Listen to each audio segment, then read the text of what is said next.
name's Isaac. What's your name? Isaac Ian. Nice to meet you, Ian. So my first question on human rights is: Have you been to the Human Rights Center over there, the museum? No. No. So do you know what a human right is? I might do. Why? So what do you think a human right is?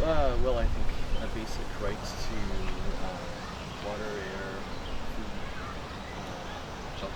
Sure. Where do you think Safety. those? Yeah. Where do you think those human rights come from? I think they're probably innate. They're innate, so everyone's born with them. So they kind of just like everyone, they're universal and assumed. Well, I think they're assumed here in Canada. I don't think they're So, anywhere else. what do you think is the difference about people in Canada and people in like other countries that don't have the same human rights as us? I think that there is less respect for life in general in Mhm. some places in the world. Yeah. Not just humans, but all sorts of creatures. Sure. So where do you think? So would you say a human right is? Is it wrong to deny human rights? Yes. Okay. So where do you get your authority from? So on what basis would you say it's wrong? And like another country is wrong for, treating women poorly, or how would you? On what basis would you say that? Sure. So I think I'd flip it and say on what basis do people have the rights to take away those rights? Sure. So on what? Yeah, but so when we have human rights, you're saying that we would have also everyone is innately. So with other people not assuming those human rights, why do you think in their minds they haven't come up with the human rights? Why hasn't there been the action to have human rights in their countries and things like that? Why are women oppressed in like the Middle East and things like that? What's the difference between us and them?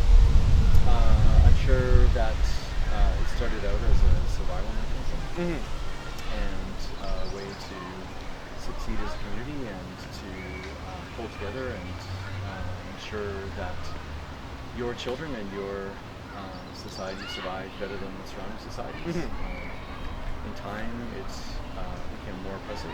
Sure. So do you think right and wrong, is that absolute, or is there kind of some wiggle room? I think there's definitely shades of gray. There are some things that are absolutely right. There's some things that are absolutely wrong, and there's a lot of gray in the middle. Sure.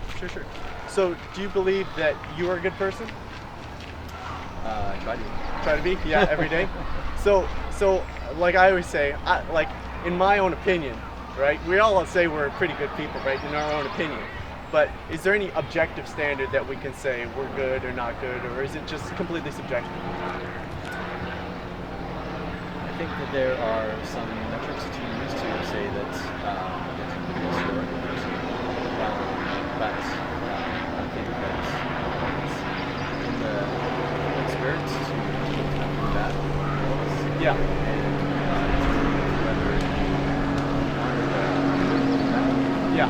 So do you think we're born naturally good or naturally tend towards evil? I think that having children, I would say that we are born good, and if we aren't encouraged to seek out our better self, then it's easy for us to do that. So we kind of have the goodness inside of us, but it kind of needs to be let out somehow? Okay, that's interesting. Okay, so I don't want to scare you off, Ian. I really appreciate you coming in and talking with us is really appreciated. So I'm going to say that we have no basis for right and wrong, okay? And by what standard would you say I'm wrong? What standard would I say to you? I don't actually believe this, but Sure, no, I understand that. You're just trying to tease this idea out of me. I think that good and bad are to a certain extent a construct. construct like a social. That's right. But they're a construct that was devised much before written history.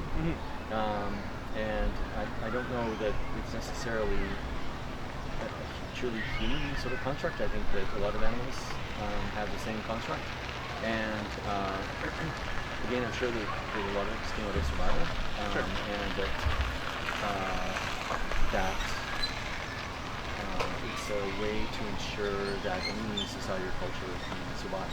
Sure. To find a rationale for it. Yeah. So take in for instance the Holocaust. Now in that society, there was a mass population that believed it was okay to kill Jews and homosexuals and things like that. Major human rights crime, and it's actually in the Human Rights Museum. So, but we say that that's wrong.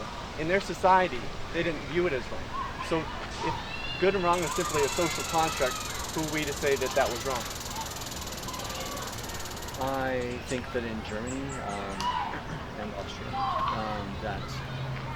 that there was a minority that probably believed what you're describing, that there was a larger population that didn't believe it, but the vast majority didn't really understand what they were buying into, and that's probably the biggest failure is not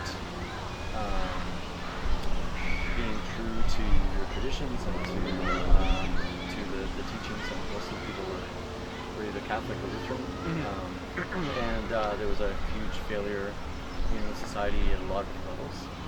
But I don't think there was actually a really large core of people that truly believed that They were kind of brainwashed into thinking it, or do you think it was just main people in authority had that? I think it's some people who took authority. I think it's also some people many people who advocated that authority to others, and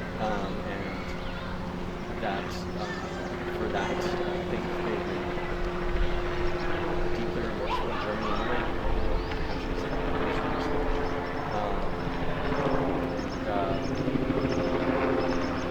it's got some tragic thing that happened to people, which such on this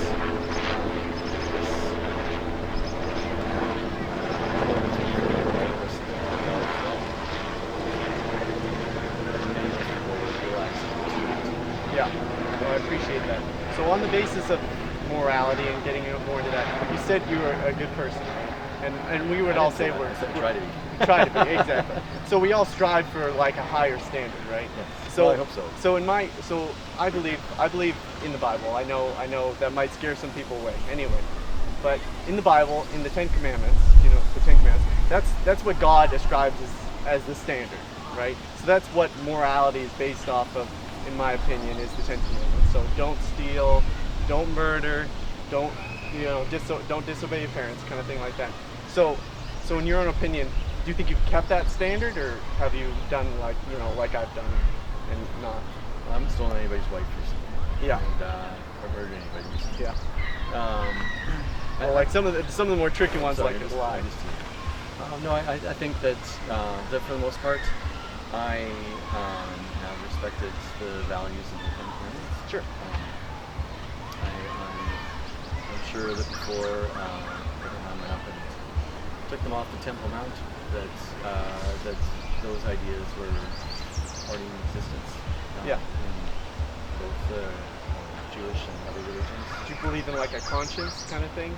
Like it's innate to, like you were saying, a human right is innate. So is it innate to know what is right and wrong? I think that yes, that our conscience tells us what's right. So the Bible says something interesting. Unfortunately for me and everybody else, the Bible actually says that whoever keeps all the commandments but stumbles at one point is guilty of all of it. And that's a really high standard that God puts forth. And it's unachievable, right? So we all sin, right? Do you know that we sin? Okay, are you familiar with kind of this lingo? So we all sin. But Jesus, he came to this earth to take the punishment for our sin on himself. So human rights, when I look at a human right, I say God created that. That's innate within us. And when somebody kills somebody else or, oppresses somebody else, that goes strictly against God's standard, and those people will be judged based on what they've done. But what Jesus can do is he takes the punishment that we deserve for all the wrong things we've done on himself. He died on the cross and rose again, defeating death. And what we need to do is repent. So do you believe in God at all? Yes. So what we would do is repent, which means say, God, we're sorry, right? Because we are. And turn from those things. That doesn't mean we're perfect. That doesn't mean we do everything right. But we turn from those things and we trust in Jesus as our substitute. So I often think of it as like a court scene. So we broke God's law. We're standing in front of the judge, a death sentence on our head, because that's what God ascribes to sin, is death. But Jesus, he came, put on the robe, and he said, you're free, because he took the place. He took the death sentence for us. Now, Ian, I know you're a great thinker, and I really appreciate you coming. You're obviously thinking about these things, and it's really great. I would just ask you to consider the fact that we all have an innate knowledge of what's good and right and wrong, and when we break that, there are consequences. But Jesus came that we wouldn't bear those consequences on ourselves. And that's all I have to say. But Ian, thanks so much for talking to me, and I really appreciate the conversation. Very intelligent. Thank you so much. Good luck with your project. Thank you.